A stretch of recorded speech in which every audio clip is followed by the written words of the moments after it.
Hello everyone, welcome to my channel H D Orion. हम पढ़ रहे हैं accountancy for class 12th T S Grewal की टेक्स्ट बुक से 2024 edition volume 2 accounting for companies chapter 8 accounting for share capital.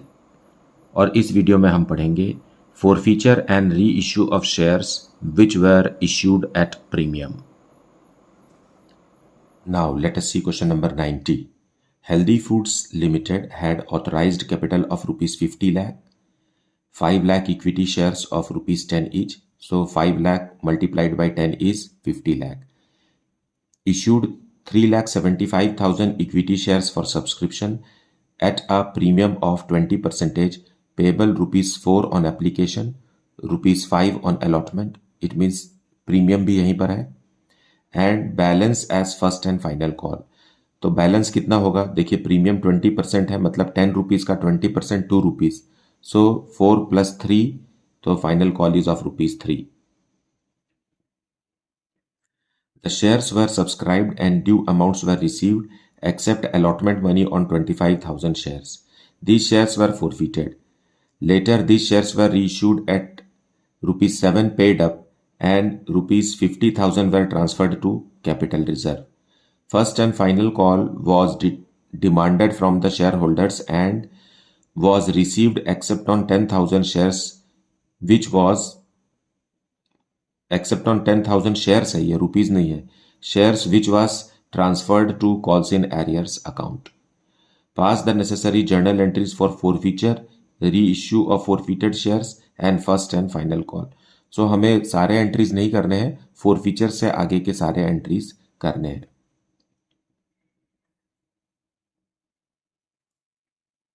So solution 90 we will see. Forfeiture का हमें entry करना है और 25,000 शेयर्स फोरफीट हो रहे हैं फर्स्ट कॉल के पहले. फर्स्ट कॉल 3 रुपीज़ का है. फाइन. सो आप ऐसे समझिए कि 4 रुपीज़ एप्लीकेशन पे है, देन 3 + 2 रुपीज़ अलॉटमेंट पे है, तो 4 + 3 हो गया 7. तो फाइनल कॉल 3 रुपीज़ का है जो फाइनल कॉल किया नहीं गया है. और फोरफीचर हम कितने शेयर्स के लिए कर रहे हैं? फोरफीचर 25,000 शेयर्स को कर रहे हैं जिस पर अलॉटमेंट का पैसा नहीं दिया गया है.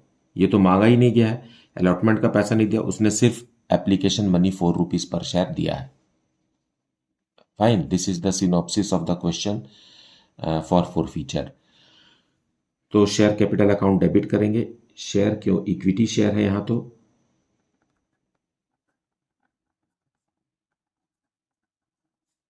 Equity share capital account debit. 25,000 shares को फोरफीट कर रहे हैं, 7 रुपीज़ के शेयर है अभी, क्योंकि फाइनल कॉल किया नहीं गया है. So it is how much? 1,75,000. क्योंकि अलॉटमेंट का मनी नहीं मिला, मतलब प्रीमियम का मनी भी नहीं मिला, तो प्रीमियम को भी क्लोज करेंगे हम यहां.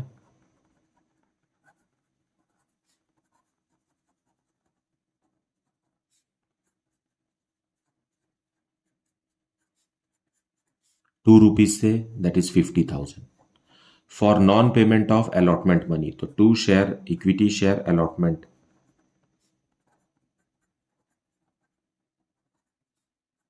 25,000 शेयर्स पर अलॉटमेंट मनी है 5 रुपीज़.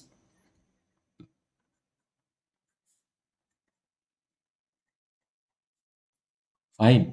अब जो अमाउंट मिल गया है एप्लीकेशन का वो हम फोरफीट कर लेंगे, तो 2 फोरफीटेड share account.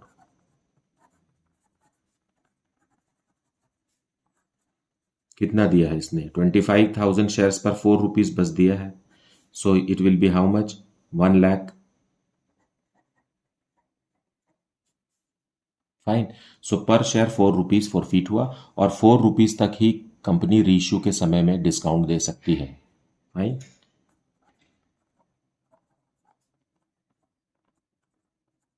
being 25,000 equity shares forfeited.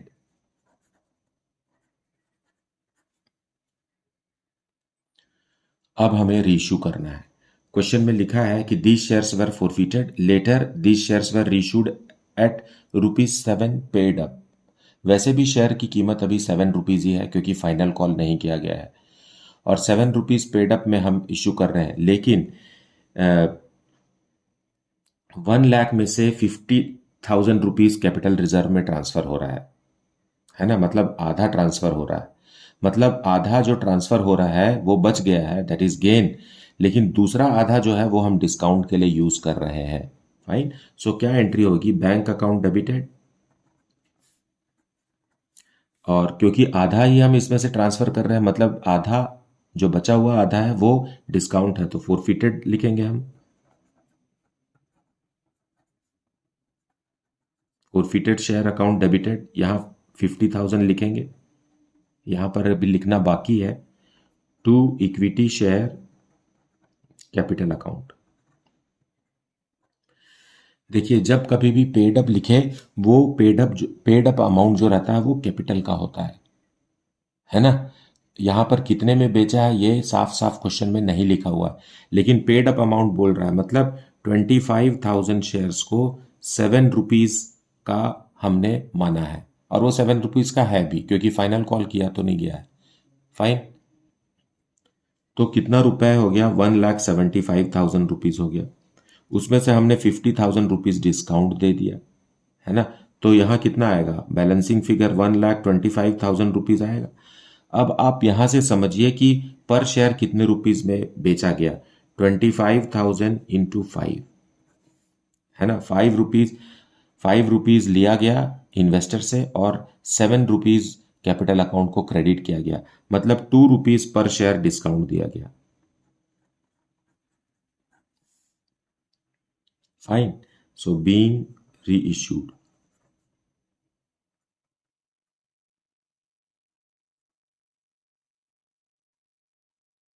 At discount, हमने डिस्काउंट में शेयर्स रीइश्यू किए। इसे आपको समझना जरूरी है। पेड अप मतलब कैपिटल होता है, और कैपिटल का अमाउंट को ही पेड अप से ही हमें मतलब अंदाजा नहीं, पेड अप के अमाउंट से ही हमें कैपिटल का अमाउंट कैलकुलेट करना होता है। अब क्योंकि शेयर रीइश्यू हो चुके हैं तो कैपिटल रिजर्व में हम ट्रांसफर करेंगे बाकी पैसा। Forfeited shares account debited to capital reserve.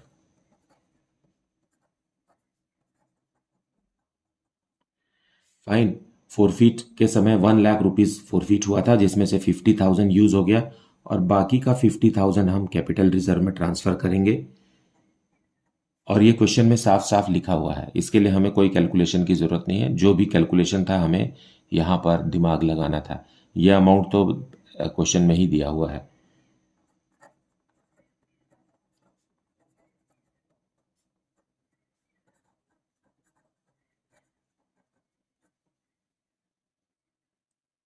Now final call will be made due.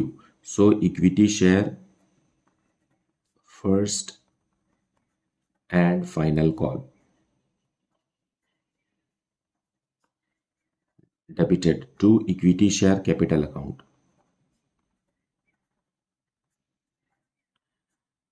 25,000 shares पर ₹3 ड्यू करेंगे। फाइन। क्योंकि ये जो रीइश्यू है ये भी तो ₹7 से हुआ है। ₹10 का शेयर है, ₹7 अभी तक कैपिटल अकाउंट में क्रेडिट किया गया है, ₹3 अभी बचा है।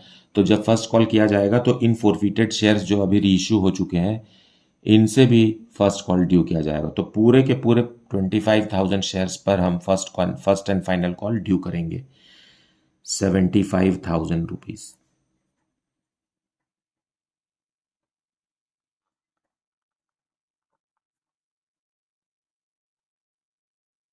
Being final call money due. अब मनी रिसीव करेंगे, so bank account debited.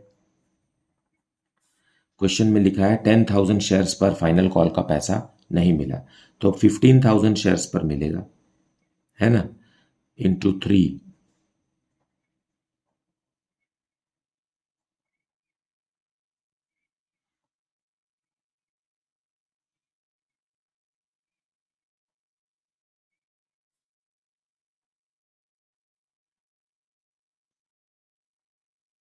being received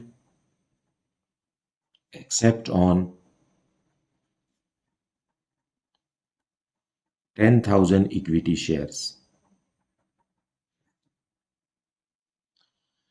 अच्छा, क्वेश्चन में यहाँ लिखा हुआ है कि which was transferred to calls in arrears account, तो हमें ये एंट्री नहीं करना चाहिए, हमें कॉल्स इन एरियर्स खोल करके एंट्री करना चाहिए। तो अब मैं ये तो लिख चुका हूँ, तो मैं कॉल्स इन एरियर्स वाली एंट्री यहाँ नीचे बता देता हूँ कैसे बनाना है आपको।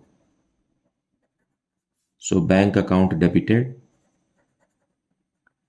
calls in arrears account also debited, to equity share first and final call। यहां पर आएगा 75,000 रुपीज, जिसमें से हमें कितना मिला, 45,000 रुपीज मिल गया और 30,000 रुपीज नहीं मिला। मतलब 10,000 शेयर्स पर 3 रुपीज पर शेयर के हिसाब से 30,000 रुपीज नहीं मिले। सो ये भी एंट्री सही है, ये भी एंट्री सही है, लेकिन क्वेश्चन में ये एंट्री हमें करना है, ये एंट्री हमें नहीं करना है। Fine. Being received except on 10,000 equity shares. So यहां पर हमें बिना लिखे भी आप बनाते हैं अगर जर्नल एंट्री तो सही है, लेकिन क्वेश्चन में साफ साफ लिख दिया है कि कॉल्स इन एरियर्स अकाउंट बनाना है, तो ये एंट्री सही है, ये एंट्री गलत है।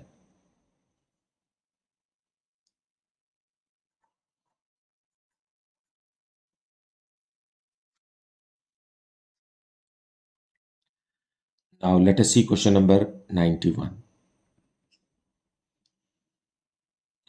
Panasonic Limited was formed on 1st April 2024 with an authorized capital of 20 lakh rupees divided into 20,000 equity shares of rupees 100 each. 10,000 shares were issued as fully paid to the vendor for building for payment for the purchase consideration. The remaining 10,000 shares were offered for public subscription at a premium of rupees 5 per shares, payable as on application rupees 10 per share, on allotment rupees 20 plus 5, that is 25 per share, which is including premium, on first call rupees 40 per share, on final call rupees 30 per share. Applications were received for 9,000 shares. मतलब it is a case of under subscription of shares, which were duly allotted and the allotment money was received in full. At the time of first call, a shareholder who held 1,000 shares failed to pay the first call money and his shares were forfeited. These shares were reissued at the rate of rupees 60 per share, rupees 70 per share paid up. Paid up मैंने कहा जब कभी भी paid up के साथ हो तो ये कैपिटल का अमाउंट है ना। कैपिटल में इतना 70 रुपीज ट्रांसफर कर रहे हैं और ले रहे हैं कैश 60 रुपीज, मतलब 10 रुपीज डिस्काउंट है ना। Don't be confused and afraid of this statement. Sometimes I have seen that students are unable to figure out कि कितना रुपए डिस्काउंट है कि कितना रुपए प्रीमियम है। तो याद रखिए कि पेड अप अमाउंट जो रहता है वो कैपिटल को रिप्रेजेंट करता है।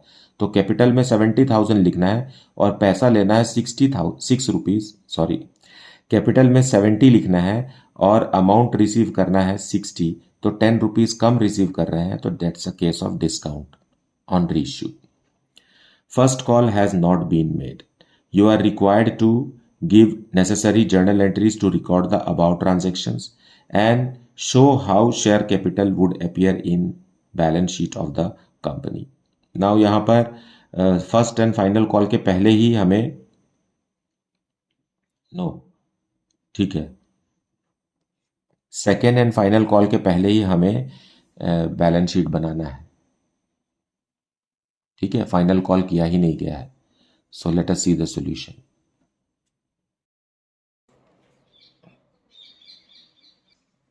Solution 91 we will see journal entries in the books of Panasonic Limited.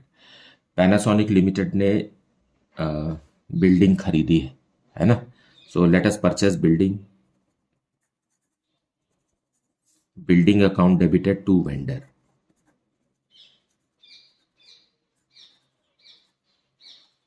being bought building.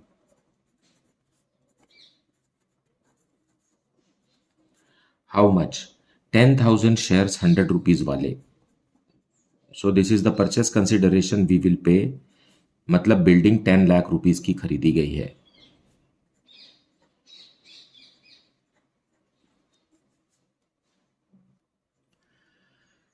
अब वेंडर को पेमेंट कीजिए. Vendor account debited 10 lakh rupees से बंद हो जाएगा to equity share capital account. 10 lakh rupees के शेयर हमने परचेस कंसिडरेशन के रूप में वेंडर को दिए. Being paid in shares.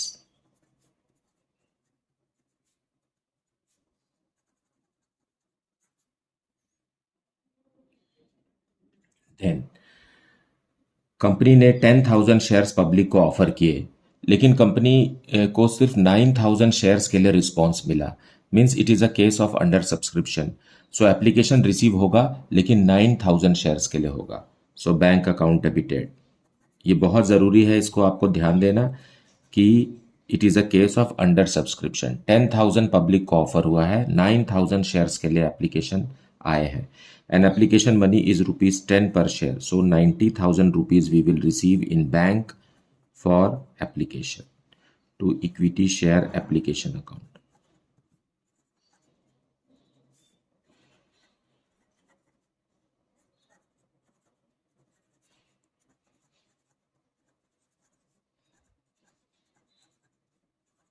Being received applications. अब इसे ट्रांसफर करेंगे कैपिटल अकाउंट में. So equity share application account debited to equity share capital account.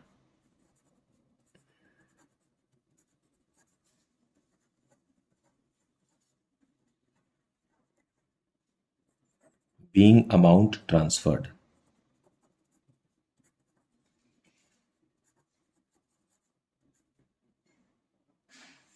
Now allotment money will be made due. So equity share allotment account debited, जिसमें 5 rupees premium है. सो 9,000 shares पर 25 rupees हम due करेंगे.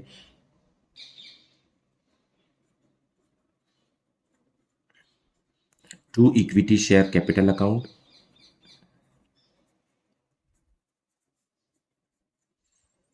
9,000 into 20, क्योंकि 5 rupees तो premium का है.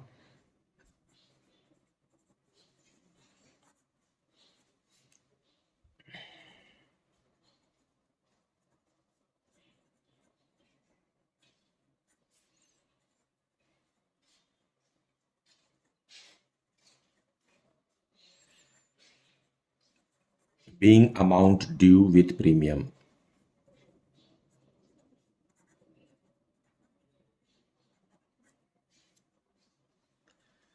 अब अलॉटमेंट मनी पूरा बैंक में रिसीव करेंगे. So bank account debited. पूरा पैसा मिल गया हमें, कोई भी एरियर्स नहीं है.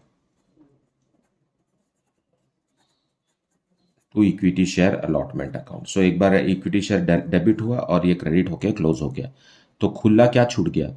It is 2,25,000. Sorry,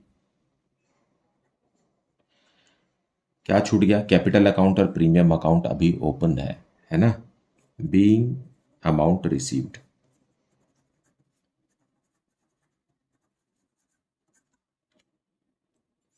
now first call due करेंगे. So equity share first call account debited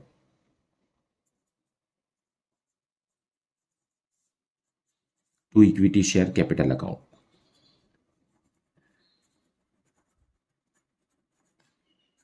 9,000 shares per 40 rupees. So it is how much? 3,60,000.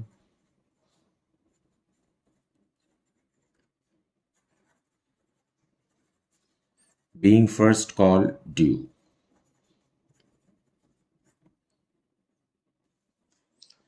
अब जब हम ये रिसीव करेंगे फर्स्ट कॉल तो 1,000 शेयर्स पर पैसे नहीं मिलेंगे. फाइन. सो बैंक में पैसे कम आएंगे. हम calls in arrears account open नहीं कर रहे हैं, है ना। तो 8,000 शेयर्स पर पैसे मिलेंगे 40 रुपीज़ के हिसाब से। सो 3,20,000, 40,000 रुपये हमें नहीं मिला।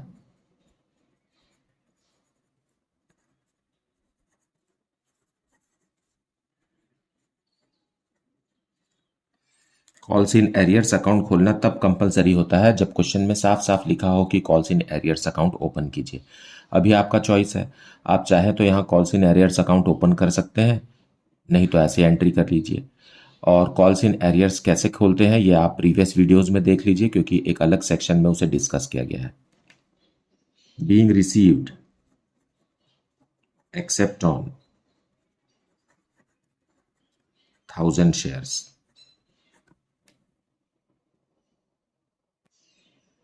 इसलिए हम फोरफीट करेंगे। सो फोरफीचर की क्या एंट्री होगी, equity share capital account close हो जाएगा, कम हो जाएगा। कितने शेयर्स पर, 1,000 शेयर्स पर।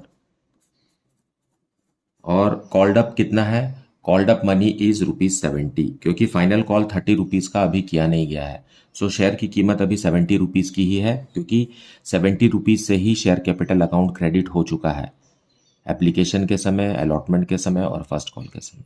फाइन। सो हो गया 70,000 रुपीज़। सिक्योरिटीज प्रीमियम यहाँ लिखने की जरूरत नहीं है, क्योंकि अलॉटमेंट के साथ सिक्योरिटीज प्रीमियम का पैसा मिल चुका है। अगर सिक्योरिटीज प्रीमियम का पैसा मिल चुका होता है तो फोरफीचर के समय में सिक्योरिटीज प्रीमियम का जिक्र नहीं होगा। फाइन। अब लिखेंगे to equity share first call account. First call का पैसा ही नहीं मिला है हमें, तो फर्स्ट कॉल का 40 रुपये, मतलब 40,000 से उस समय क्लोज नहीं हुआ था, तो अभी यहाँ पर क्लोज हो गया फोरफीचर के समय, है ना। तो अब शेयर फर्स्ट कॉल कितने से, 3,60,000 से ड्यू था, अभी पूरा 40,000 से भी क्रेडिट होके 3,60,000 से क्रेडिट हो चुका है। Fine. To forfeited share account, कितना पैसा जब्त हो गया वो हमें यहाँ लिखना है। सो 1,000 शेयर्स पर, देखिए एप्लीकेशन के समय 10 रुपीज़ दिया इसने, और अलॉटमेंट के समय 20 रुपीज़ दिया इसने, तो 30 रुपीज़ पर शेयर जब्त हो गया।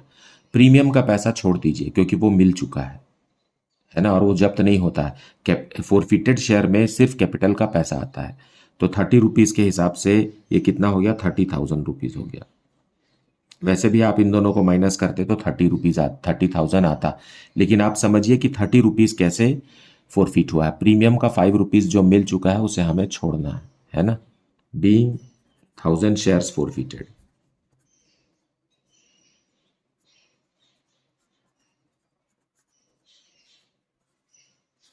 After first call.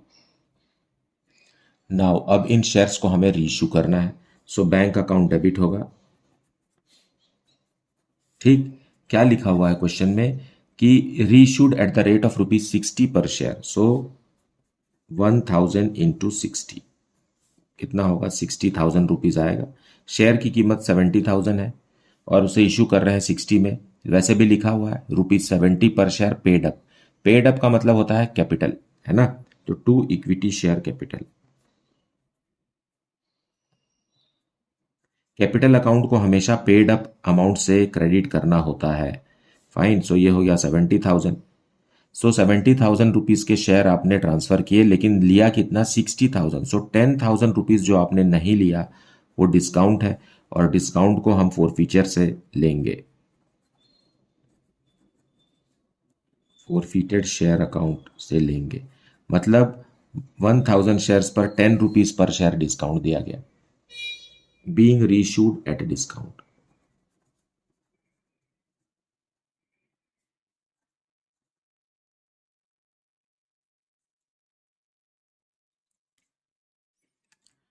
नाउ अब आप यहाँ देखिए 30 रुपीज़ पर शेयर फोरफीट हुआ है, और 10 रुपीज़ हम उसमें से यूज़ कर लिए हैं डिस्काउंट के रूप में, तो 20 रुपीज़ पर शेयर कैपिटल रिजर्व में ट्रांसफ़र होगा as gain on reissue. So forfeited share account debited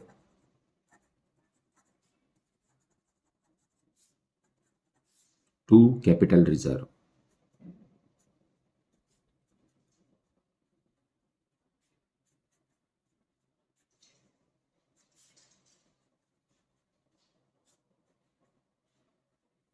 वैसे भी सारे शेयर्स रीइश्यू हो चुके हैं, तो देखिए 30,000 आपने फोरफिट किया था, 10,000 यूज हो गया, दोनों को माइनस कीजिए, 20,000 रुपीज कैपिटल रिजर्व में ट्रांसफर होगा, otherwise fine being gain on reissue.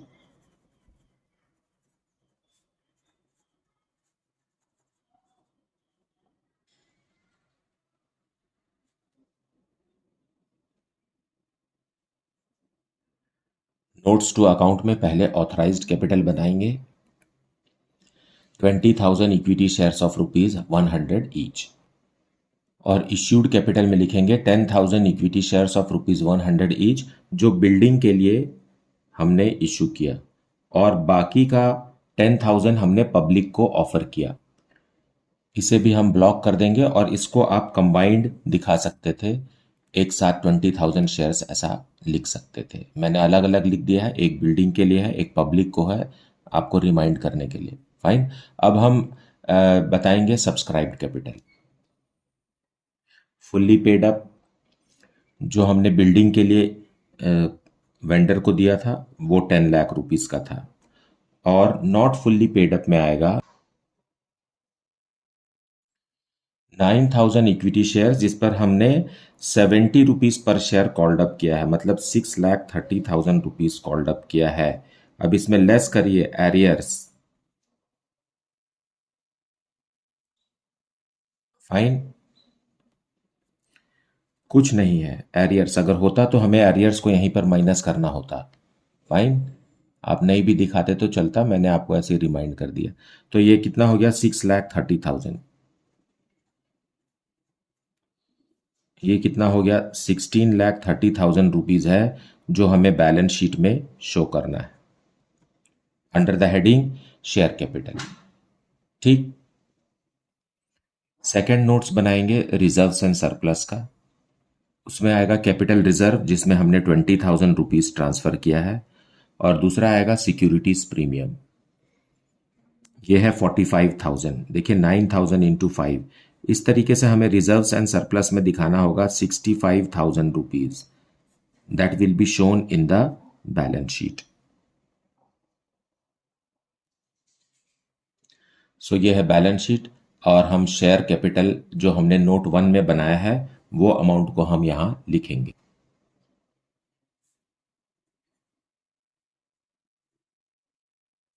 और रिजर्व्स एंड सरप्लस में जो हमने नोट बनाया है 65,000 रुपीज, ये लिखेंगे।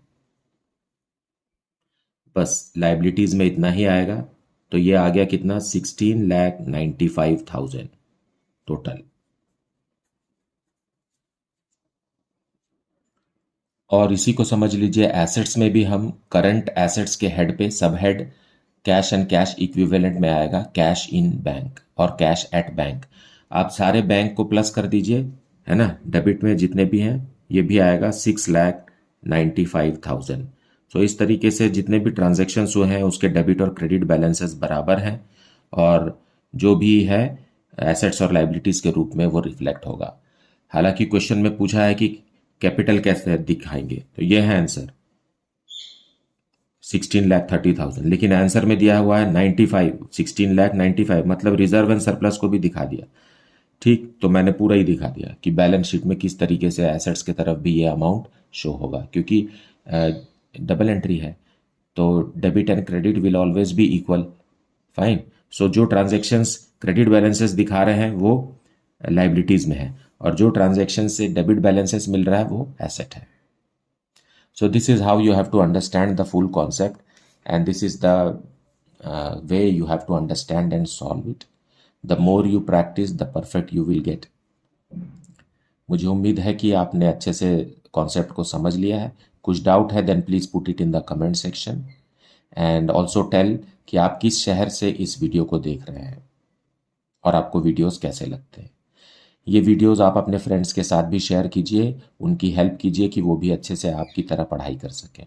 अगर आप CUET या CPT की तैयारी कर रहे हैं तो भी TS गरेवाल की टेक्स्ट बुक एक बहुत बड़ा हेल्प है, और इस चैनल के सारे वीडियोस आपको काफ़ी फ़ायदा पहुंचाएंगे।